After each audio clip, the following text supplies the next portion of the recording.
Olá a todos e a todas, Gustavo aqui e hoje nós vamos falar sobre a terceira lei de Newton.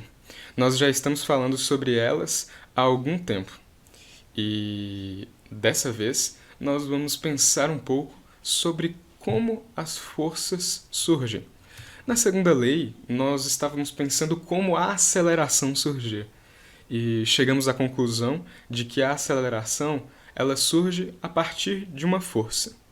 Agora, nós estamos nos perguntando como é que uma força surge. E nós podemos chegar a uma conclusão observando o cotidiano de que a força ela surge a partir de interações.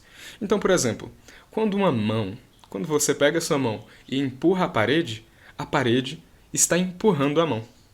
Então, você não pode ter uma força em um único corpo sozinho. As forças, elas surgem a partir de interações. Essa é a palavra-chave, interações. Então, por exemplo, para você andar, você precisa da força de atrito, porque o seu pé empurra o chão e o chão te empurra para frente. Dessa forma você consegue andar, a partir da força de atrito, que é uma interação da sola do seu pé com o chão. E você cai por causa, por exemplo, da aceleração da gravidade, que surge a partir de uma força que é a força gravitacional. E a força gravitacional é a interação do seu corpo com a massa da Terra. Então, nós podemos pensar nesse tipo de interação, por exemplo, quando um boxeador ele dá um murro, um saco de pancadas. E esse saco de pancadas ele é massivo, ele é feito para levar essas pancadas. Então ele pode até deformar com um forte murro do boxeador, entrar em um movimento, né, ficar balançando ali. E vamos dizer, e o próprio boxeador sente no pulso e no braço dele toda essa força que ele aplicou no saco de pancadas e o saco de pancadas aplicou na mão dele, no braço dele, que foi transmitido para o braço dele. Já se ele tentar com essa mesma força fazer esse mesmo processo num panfleto, já não vai ser a mesma coisa. O panfleto ele vai sofrer a força, mas por causa da forma do panfleto, ele vai sofrer uma força de muito menor intensidade. Mesmo que esse boxeador está batendo nesse panfleto com a mesma intensidade que ele estava batendo no saco de pancadas, o panfleto ele vai responder a essa interação de uma forma muito mais branda. Então, esse tipo de análise nos ajuda a entender como os movimentos eles se iniciam e como eles se mantêm a partir das forças. E como essas forças elas surgem a partir dessas interações. No nosso caso aqui, na nossa análise, é da interação entre a mão do boxeador e os objetos que nós imaginamos. E a partir dessa reflexão, nós podemos enunciar a terceira lei de Newton das seguintes maneiras. Nós podemos dizer que sempre que um objeto exerce força sobre outro objeto, este exerce uma força igual e oposta sobre o primeiro. Então, por isso que quando o boxeador bate no saco de pancadas, ele sente um impacto muito maior no braço dele do que quando, com a mesma força, ele tenta bater no panfleto. Porque o panfleto ele vai responder com uma força menor à mão dele. Então, o boxeador vai conseguir exercer uma força sobre o panfleto. Deixe-me desenhar aqui. Muito menor, de azul. Então, ele vai fazer uma força aqui e o panfleto vai fazer uma força sobre a mão dele, de mesmo modo e oposto. Então, mesmo que os músculos dele estejam fazendo a mesma força aqui no caso do saco de pancadas, a ação e reação aqui vão ser menores. E vamos dizer que aqui vai ter um aproveitamento maior. E aí, esse boxeador vai sentir muito mais no braço dele aqui essa força. Agora, pensando por esse lado de ação e reação, nós podemos enunciar de uma maneira diferente. Dizer que para cada ação existe sempre uma reação de mesmo modo e de orientação oposta. E não importa qual força que a gente chama de ação ou reação. Isso é simplesmente essa questão de ação e reação, essa classificação nós criamos só para organizar as ideias. Mas não importa qual é a ação e reação, porque essas forças elas são simultâneas. Não acontece primeiro o boxeador sentir a pancada aqui na mão dele e depois o saco de pancadas deformar-se. Tudo acontece ao mesmo tempo. Então, você está empurrando a parede, naquele primeiro exemplo, e a parede está empurrando a sua mão. Acontece, é uma interação simultânea, e ação e reação é uma coisa que a gente usa aí só para se organizar, mas está tudo acontecendo ao mesmo tempo. E quando nós dissemos que essa força é igual, né, e oposta, quando lembramos daquela aula de vetores, pode surgir a pergunta por que esses vetores eles não se cancelam, certo? Né, já que eles são em direções opostas. E isso é por causa de um sistema. O sistema que a gente escolhe para analisar fisicamente. Por exemplo, uma bola sendo puxada, né, por um fio. Se nós analisarmos só esse sistema aqui, nós podemos descobrir que, usando a segunda lei de Newton, esse sistema está com uma certa aceleração. Paramos aí, mas quando nós aumentamos esse sistema e vemos que existe alguém puxando essa corda, né, nossa bolinha aqui, essas duas forças realmente elas estão agora internas ao sistema e são opostas e elas se cancelam. Então nós precisaremos de uma força externa para poder acelerar esse sistema. E aí é exatamente que vai entrar a força de atrito que essa bolinha está fazendo aqui no chão, que é externa à análise desse sistema e vai fazer aí a aceleração para a direita. Então aqui tem uma aceleração para a direita e aqui também tem uma aceleração para a direita. Agora, uma pequena observação, porque a ação e reação ela tem que ser em corpos diferentes.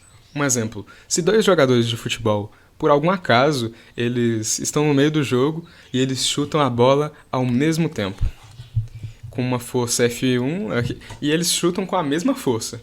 Então eles vão chutar a bola com uma força F1, esse jogador, e o jogador do outro time vai chutar a bola com a força F2. As duas forças são de módulo igual e são opostas, mas não são ação e reação, porque não agem sobre corpos diferentes. Essas duas forças estão agindo sobre o mesmo corpo.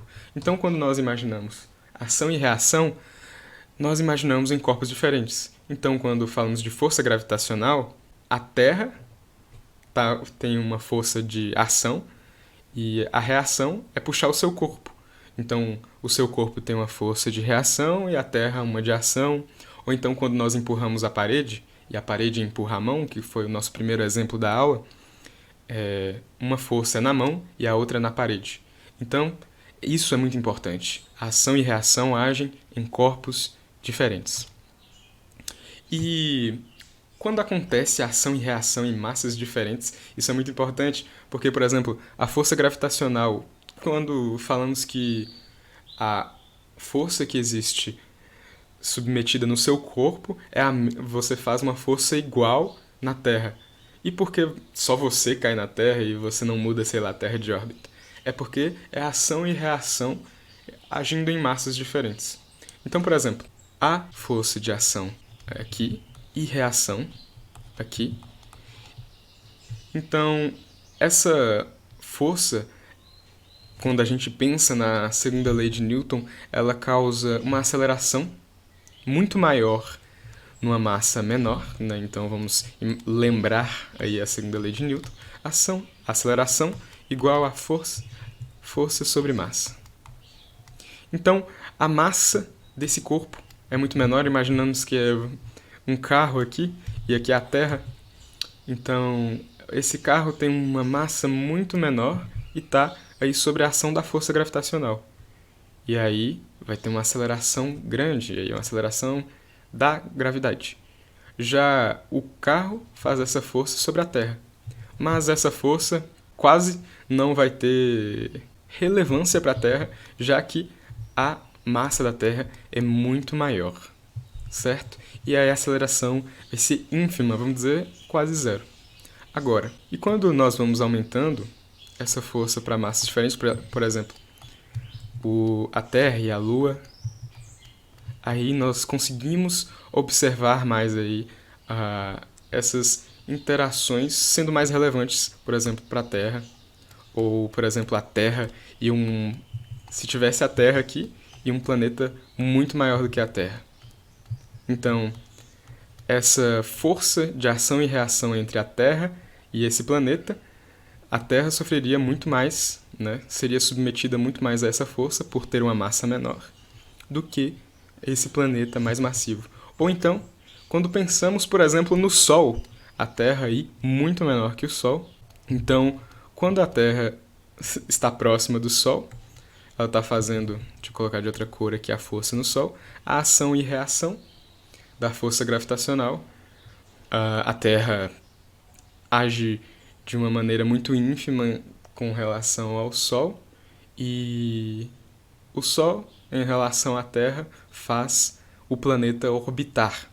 Então, eles estão sob a ação da mesma força, de mesma intensidade, em direções aí opostas, mas, devido a massas diferentes, eles acabam tendo consequências diferentes ao serem submetidos a essas mesmas forças. Isso fica bem evidente, por exemplo, quando nós imaginamos uma sniper, um rifle, e como temos aí ação e reação na hora de um tiro, por exemplo. A aceleração da bala ela é gigantesca, porque quando se atira esse rifle de precisão, esse sniper, a bala é submetida a uma força bem grande em relação à sua massa. Lembrando aí a segunda lei de Newton novamente. Então, uma massa pequena, uma força grande. Então, uma grande aceleração. Mas a própria arma, ela tem uma massa muito maior aí que a da bala. Então, ela está aí sobre a ação da mesma força. E por ter uma massa maior, relembrando a segunda lei, nós temos aí a mesma força sobre uma massa maior, então vai ter uma aceleração menor, que aí vai ser aquele recuo que a arma dá quando o atirador aperta o gatilho. Que aí vai ser essa, vamos chamar aí a ação, a força que está na bala, a ação, e aí essa reação, o recuo. Então, muitas vezes esse atirador ele tem que tomar muito cuidado para não deslocar o ombro devido a essa força e essa aceleração repentina da arma. E nós podemos pensar em diversos exemplos para ação e reação, né, quando a interação entre objetos ocasiona forças, origina forças. Então, e nós podemos analisar diversos sistemas. Naquele caso, nós analisamos um sistema aqui com uma bolinha puxando uma bola maior com a corda. E no caso, nosso sistema ele pode ser tão pequeno quanto um átomo ou tão grande quanto o universo. Então, quando nós analisamos os átomos, por exemplo, uma bola, quando ela está parada, essa bola aqui azul, ela não se move. Mas se nós formos nas moléculas, nos átomos, existe muito movimento ali. Mas todo aquele movimento, ele se cancela para a bola não se mover, né, dentro daquele sistema. E dessa forma, nós podemos pensar em mais sistemas, mais análises. Então, eu jogo para você agora pensar aí, a partir da lei da ação e reação, como funciona um helicóptero, como é que ele se sustenta em voo, como é que um helicóptero voa baseado na terceira lei de Newton. Fica aí o questionamento para você. Essa foi a terceira aula, talvez uma mais curta, talvez até mais simples. Então, por isso é importante relembrar todas as três leis, porque elas são a base, o fundamento principal da mecânica e que vai se desenrolar o restante da mecânica newtoniana. E vocês vão ver mais aprofundadamente ainda na matéria de fundamentos de mecânica com um arcabouço matemático de cálculo. Então, essa parte da física não é difícil. Os conceitos são simples quando nós pegamos eles para analisar, para pensar eles de uma forma mais íntima. Então, para qualquer área da física, nós podemos tentar imaginar esse tipo de situação conceitual antes de se preocupar demais com o formalismo matemático. Eu até sugiro isso Eu faço isso nos meus estudos de física, tento entender primeiro o conceito de uma forma a dominá-lo, e aí depois eu parto para a parte mais matemática, que é tão importante quanto e vai ajudar a gente a entender mais ainda a física. Então, no nosso caso dos conceitos aqui, o que foram apresentados até agora e que vai ser a única parte de mecânica que nós vamos ver é a primeira lei de Newton, que é a lei da inércia, a segunda lei de Newton, que podemos chamar de lei da aceleração, e a terceira lei de Newton, que é a lei da ação e reação. Sinta-se livre, à vontade para rever esses vídeos quando necessário, principalmente se você estiver fazendo fundamentos de mecânica, bater aquele leve desespero de não estar entendendo a matéria. Vem aqui, revisa esses conceitos e volta para a matéria lá de fundamentos de mecânica. Mas a mecânica, ela não para aqui nas leis de Newton. Conceitualmente, ela continua a partir do livro que nós estamos usando para fazer essas aulas. A fonte dessas aulas é a Física Conceitual, do Paul Hewitt, e ela continua no livro com outros temas, como, por exemplo, momento, energia, movimento de rotação, gravidade e movimento de projéteis e satélites. E todos esses conceitos também são muito importantes. Sugiro que, se der para ter acesso a esse livro, pode ser de grande utilidade também para revisar o que aconteceu aqui nesses vídeos, ou também para ver essas matérias quando elas aparecerem em fundamentos de mecânica. Fora isso, as próximas aulas serão sobre termodinâmica e espero que vocês possam aproveitar muito também disso. No mais, bons estudos!